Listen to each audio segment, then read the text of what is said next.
তবে কি রামিসার আসামি জাকির হোসেন সোহেলের বিচার কার্যকর এইসব কারণেই এভাবে দেরি হচ্ছে? একদিকে দেখা যাচ্ছে সামাজিক যোগাযোগ মাধ্যমে জাকির হোসেন সোহেলকে নিয়ে বিভিন্ন রাজনৈতিক মহল বিভিন্নভাবে পোস্ট করে যাচ্ছে। কেউ বলছে জাকির হোসেন সোহেল নাকি জামাতে ইসলামের সক্রিয় একজন নেতা ছিলেন।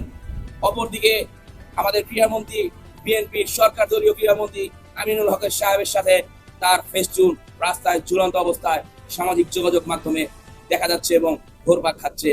তাহলে কি এই জাকির হোসেন সোহেলের বিচার কার্যকর শুধুমাত্র কোনো রাজনৈতিক মহল থেকেই এরূপ ভাবে দেরি করানো হচ্ছে, নাকি আসলে রামিসা সঠিক বিচারটা পাবে? সেটা দেখার জন্যই বাংলাদেশের জনগণ বর্তমান সরকার দলীয় নেতার দিকে তাকিয়ে আছে। জনাব তারেক রহমান আশ্বাস দিয়েছে গতকাল একটি প্রোগ্রামে রামিসার যে হত্যাকারী তার সর্বোচ্চ শাস্তি হবে মৃত্যুদণ্ড।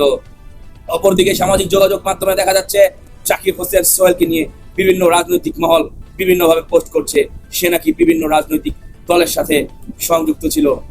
আমাদের এখন এটাই দেখতে হবে আসলে কোন মহল জাকির হোসেন সোহেলকে এইভাবে শেল্টার দেওয়ার চেষ্টা করছে।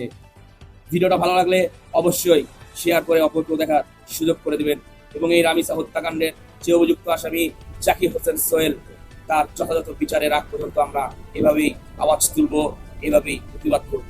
দেখা যাক জাকির হোসেন সোহেলের রাজনৈতিক পরিচয়টা কি। নেক্সট ভিডিওতে আপনারা দেখতে পাবেন অবশ্যই। ততক্ষণ পর্যন্ত সাথে থাকুন। ভিডিওটি ভালো লেগে থাকলে অবশ্যই লাইক, কমেন্ট, শেয়ার করুন। ধন্যবাদ।